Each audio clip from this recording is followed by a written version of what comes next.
ভারতের বাংলার কলকাতার একটি অন্যতম জনপ্রিয় ভ্রমণস্থল হল আলিপুর জেল মিউজিয়াম তথা ইন্ডিপেন্ডেন্স মিউজিয়াম বা Alipur museum. Alipur jail museum মধ্য কলকাতার আলিপুরে অবস্থিত।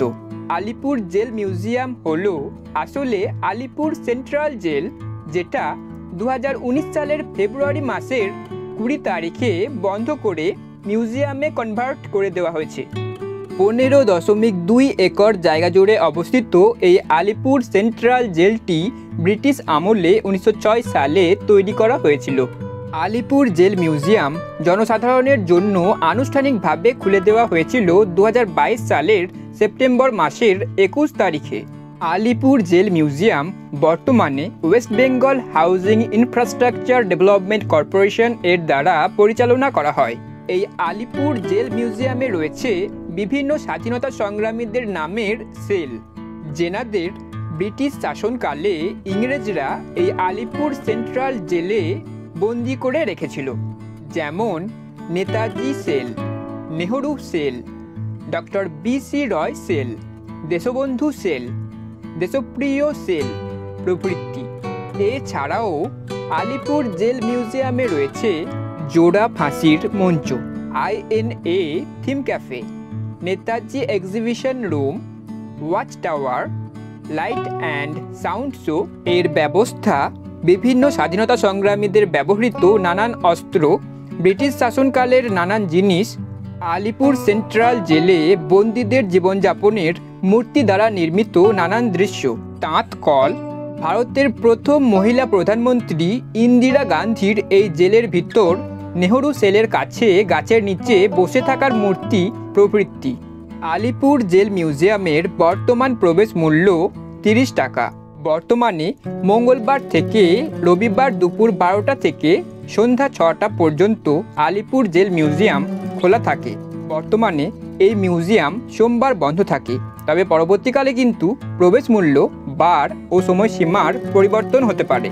আলিপুর জেল মিউজিয়ামে লাইট অ্যান্ড সাউন্ড শো বিভিন্ন ভাষায় বিভিন্ন সময়ে পরিলক্ষিত হয়। ব্রিটিশ শাসনকালে আলিপুর সেন্ট্রাল জেলে নেতাজি সুভাষচন্দ্র বসুকে 1930 সালের জানুয়ারি মাসের 23 তারিখ থেকে 1930 সালেরই সেপ্টেম্বর মাসের 23 তারিখ পর্যন্ত প্রায় 8 মাস বন্দি করে রেখেছিল ইংরেজরা। এই জেলেই স্বাধীন ভারতের প্রথম প্রধানমন্ত্রী জওহরলাল নেহরুকেও 1934 সালের ফেব্রুয়ারি মাসের 17 তারিখ থেকে 1934 সালেরই মে মাসের 7 তারিখ পর্যন্ত প্রায় 2.5 মাসেরও বেশি বন্দি করে রেখেছিল ইংরেজরা। জওহরলাল নেহরু এই আলিপুর সেন্ট্রাল জেলে বন্দি থাকাকালীন অবস্থায় তেনার কন্যা ইন্দিরা গান্ধী যখন তেনার পিতার সাথে দেখা করতে আসতেন, তখন তিনি গাছের নিচে এভাবে বসেই তেনার পিতার সাথে কথা বলতেন। আলিপুর সেন্ট্রাল জেলে দেশবন্ধু চিত্তরঞ্জন দাসকে 1922 সালের ফেব্রুয়ারি মাসের 14 তারিখ থেকে 1922 সালেরই আগস্ট মাসের 9 তারিখ পর্যন্ত প্রায় 5.5 মাসেরও বেশি ইংরেজরা বন্দি করে রেখেছিল। এই জেলেই দেশপ্রিয় যতীন্দ্রমোহন সেনগুপ্তকে 1932 সালের অক্টোবর মাসের 22 তারিখ থেকে 1933 সালের জুন মাসের 5 তারিখ পর্যন্ত প্রায় 7 মাসেরও বেশি ইংরেজরা বন্দি করে রেখেছিল।